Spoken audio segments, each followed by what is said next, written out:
Hello बच्चों, चलिए प्रश्न को पढ़ते हैं। इसमें लिखा हाइड्रोजन परमाणु में इलेक्ट्रॉन के निम्न संक्रमण में उत्सर्जित फोटॉन की आवृत्ति न्यूनतम किसमें होगी। बच्चों 4 संक्रमण दिए गए, चारों विकल्पों में सही विकल्प का चयन करना है। तो चलिए बच्चों इस प्रश्न की मूल अवधारणा को हम देख लेते हैं।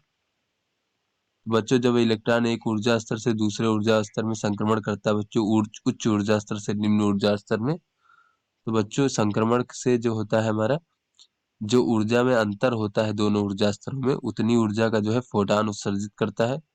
तो ऐसे में बच्चों किसी भी इलेक्ट्रॉन हाइड्रोजन परमाणु में nv कक्षा में अगर ऊर्जा देखें बच्चों, तो वो इलेक्ट्रॉन की ऊर्जा होती है -13.6 भागे n का वर्ग इलेक्ट्रॉन वोल्ट। इस प्रकार से तो इसके बाद बच्चों हम देख लेते हैं कि अगर फोटॉन की ऊर्जा E है तो E बराबर h और गुणे न्यू। h क्या है? प्लांक नियतांक है। न्यू क्या है बच्चों? आवृत्ति है। तो यहाँ से हमें दिख रहा है बच्चों कि जो फोटॉन की ऊर्जा होती है वो आवृत्ति के अनुक्रमानुपाती होती है, यानी कि अगर ऊर्जा अधिक है तो आवृत्ति का मान अधिक होगा, अगर ऊर्जा का मान कम है तो आवृत्ति का मान कम होगा। तो चलिए बच्चों अपने प्रश्न को हल करते हैं। तो यहाँ पर बच्चों चारों विकल्पों को देख लेते हैं। तो पहला विकल्प कहा जा रहा है बच्चों कि n बराबर 2 से n बराबर 1 में संक्रमण किया जा रहा है।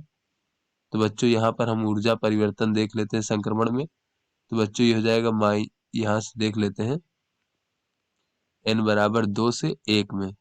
तो बच्चों ये दूसरी कक्षा में ऊर्जा ऋण बच्चों पहली कक्षा में ऊर्जा, तो इससे हमें ऊर्जा का अंतर प्राप्त हो जाएगा। तो ये E2 हो जाएगा बच्चों हमारा -13.6 भागे 2 का वर्ग यानी 4 ऋण बच्चों। E1 हो जाएगा -13.6। तो इस प्रकार से बच्चों हो जाएगा 13.6 और गुणे बच्चों 3/4। इसे हम इस प्रकार से भी कह सकते हैं 13.6 गुणे 0.75 इलेक्ट्रॉन वोल्ट। फिर बच्चों अगर हम बी विकल्प देखें बच्चों, तो इसमें हमें संक्रमण दिया गया है बच्चों n बराबर 4 से n बराबर 2 में बच्चों। तो इसमें संक्रमण के दौरान जो ऊर्जा में परिवर्तन होगा वो कितना होगा बच्चों? वो हो जाएगा -13.6 भागे 4 का वर्ग 16 ऋण बच्चों। ऋण का ये हो जाएगा 13.6 भागे 2 का वर्ग 4 बच्चों। इस प्रकार से यहाँ पर बच्चों अगर हम देखें तो हो जाएगा 13.6 गुणे 3/16 बच्चों। ये हमें प्राप्त हो जाएगा इस प्रकार से 13.6 गुणे 0.188 इलेक्ट्रॉन वोल्ट। फिर बच्चों अगर हम सी संक्रमण देखें तो यहाँ पर कहा जा रहा है कि n बराबर 4 से n बराबर 3 में हो रहा संक्रमण। तो बच्चों यहाँ पर ऊर्जा में परिवर्तन हो जाएगा E4 माइनस E3, अर्थात बच्चों -13.6 भागे 16 धन बच्चों 13.6 भागे 9। तो यहाँ से बच्चों अगर हम देखें तो हो जाएगा 13.6 गुणे 7 भागे 144। तो इस प्रकार से बच्चों अगर हम देखें तो ये हमें प्राप्त हो जाएगा 13.6 गुणे 0.0486 इलेक्ट्रॉन वोल्ट। फिर बच्चों अगर हम डी संक्रमण देखें तो यहाँ पर बच्चों दिया गया है n बराबर 3 से n बराबर 1 में।